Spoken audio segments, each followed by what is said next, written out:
한국인 20명 중 1명이 담석을 가지고 있다고 들었는데 이렇게 정말 증상이 없으면 그냥 둬도 괜찮은 걸까요? 물론 그렇지 않습니다. 이런 경우에는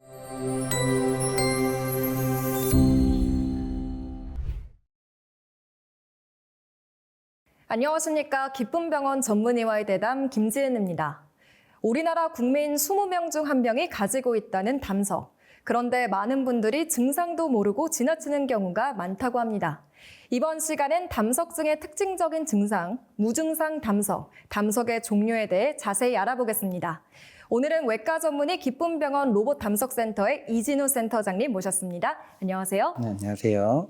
네, 센터장님께서는 외과 전문의로서 담석 수술을 전문으로 하고 계시는데 로봇 담석센터는 어떤 곳인지 소개 먼저 부탁드립니다. 네, 저희 기쁨병원 로봇 담석센터는 담낭과 담석 질환을 전문적으로 치료하는 곳입니다. 최신 로봇 수술 시스템을 갖추고 있어서 환자분들께 최선의 치료를 제공하고 있습니다. 네, 그렇군요. 이 센터장님, 실제로 담석증을 체한 걸로 오해하는 분들이 많다면서요? 네, 맞습니다.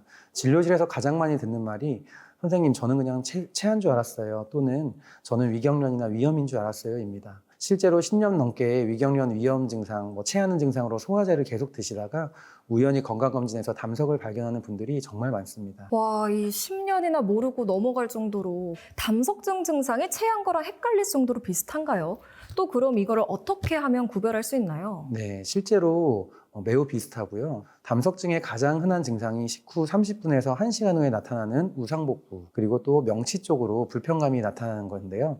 이것은 체하는 것과 증상이 매우 비슷할 수 있습니다.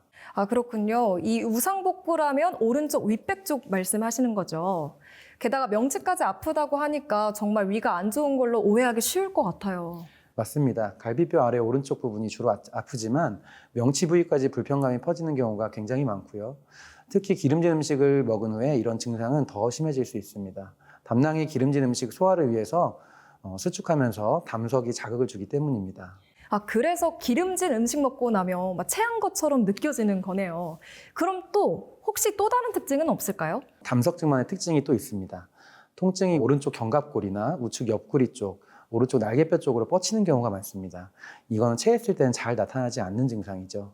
네, 그런데 방금 오른쪽 어깨 뒤쪽이 아플 수 있다고 하셨는데 배가 아픈데 왜 등까지 아픈가요? 이는 신경 분포 때문입니다.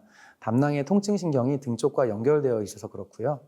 또 하나 중요한 차이점은 담도산통의 경우 통증이 매우 심해서 가만히 있을 수 없는 정도라는 점입니다. 단순히 체한 경우보다 훨씬 극심한 통증이 1시간에서 6시간까지 지속될 수 있습니다. 네, 그렇게 오랫동안 심한 통증이 지속되면 정말 고통스러울 것 같은데요. 그런데 센터장님, 한국인 20명 중 1명이 담석을 가지고 있다고 들었는데 그럼 센터장님께서 앞서 말씀해주신 심한 통증 같은 증상이 모든 분들에게 나타나나요? 아니요, 그게 더 큰 문제입니다. 담석 환자의 60에서 80%는 전혀 증상이 없습니다. 우리나라 유병률이 약 5% 정도인데 대부분 증상이 없어서 모르고 지내다가 검진해서 우연히 발견하는 경우가 많습니다. 네, 그런데 60에서 80%가 무증상이라면 많은 분들이 증상이 없으면 괜찮은 건가 하고 생각하실 수 있을 것 같은데 이렇게 정말 증상이 없으면 그냥 둬도 괜찮은 걸까요? 물론 그렇지 않습니다. 특히 3cm 이상의 거대한 담석이나 석회화 담낭, 도제 담낭이라고 하는 그런 담낭벽이 많이 두꺼워지는 그런 상황이 있고요.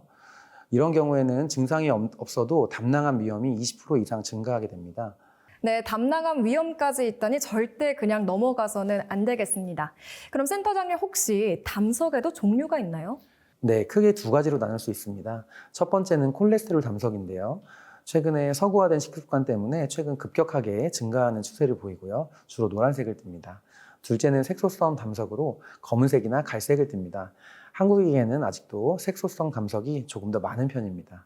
네, 이 서구화된 식습관이 담석의 원인이 될 수도 있군요. 정말 식생활이 중요하겠습니다. 그런데 담석이 가만히 있다가도 갑자기 심한 통증이 생기는 이유는 뭔가요? 담석이 담낭 안에 가만히 있을 때는 증상을 일으키지 않는데 담석이 움직여서 담낭의 출구 부분인 담낭관이라고 하는 구조를 막게 되면 극심한 통증이 발생합니다. 이걸 담도산통이라고 하는데요. 담낭이 수축하려고 하는데 출구가 막혀 있으니 담낭 내부의 압력이 올라가면서 통증이 발생하게 되는 겁니다. 그래서 담도산통이 그렇게 아프다고 하시는 거군요. 그리고 또 여성이 남성보다 2배나 많다고 들었는데요. 왜 그런 건가요? 네, 의학계에서는 4F라고 하는 담석의 위험 요인이 있습니다. 첫 번째가 female, 여성을 뜻하고요. 두 번째는 40, 40대. 세 번째는 fatty, 비만한 경우를 얘기하고요. 네 번째는 fertile, 출산을 의미합니다. 4F요? 저는 F4만 들어봤는데 이 4F는 처음인데 그럼 여성이라는 것 자체가 위험 요인이 되는 건가요? 네, 여성 호르몬인 에스트로겐이 담즙 내 콜레스테롤 농도를 높이고 담낭 수축력을 감소시킵니다. 특히 임신 중에는 더 심해지고요. 또한 다이어트를 자주 하면서 요요 현상을 겪는 것도 담석 형성의 원인이 됩니다. 네, 임신과 출산, 다이어트까지 정말 조심해야겠네요. 그럼 센터장님께서 진료하시면서 기억에 남는 환자분은 있으실까요? 네, 여러 명이 계시겠지만 최근에 50대 여성분이 한 분 오셨는데 가장 이제 담석 환자분의 전형적인 그런 히스토리를 갖고 있었습니다.